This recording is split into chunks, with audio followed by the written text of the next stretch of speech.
Comendo comidas exóticas, parte 1. Hoje, gente, temos 2 salgadinhos. Um meio comum, outro nem tanto. Pode começar. Os dois não são tanto exóticos.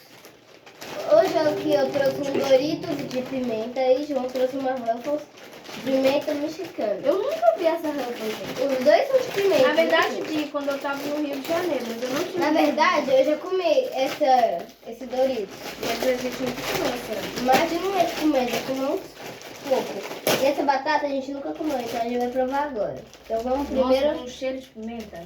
Eu também senti. Olha a cor dela, gente. Começando com a batata. Ó, ela é meio escurinha, meio vermelha. escurinha. 3, 2, 1 e... Tá bom. Gostei. Que nota que você dá pro Doritos e qual nota que você dá pra batata? Pra Ruffles, eu vou dar um 5, um 6 de 10.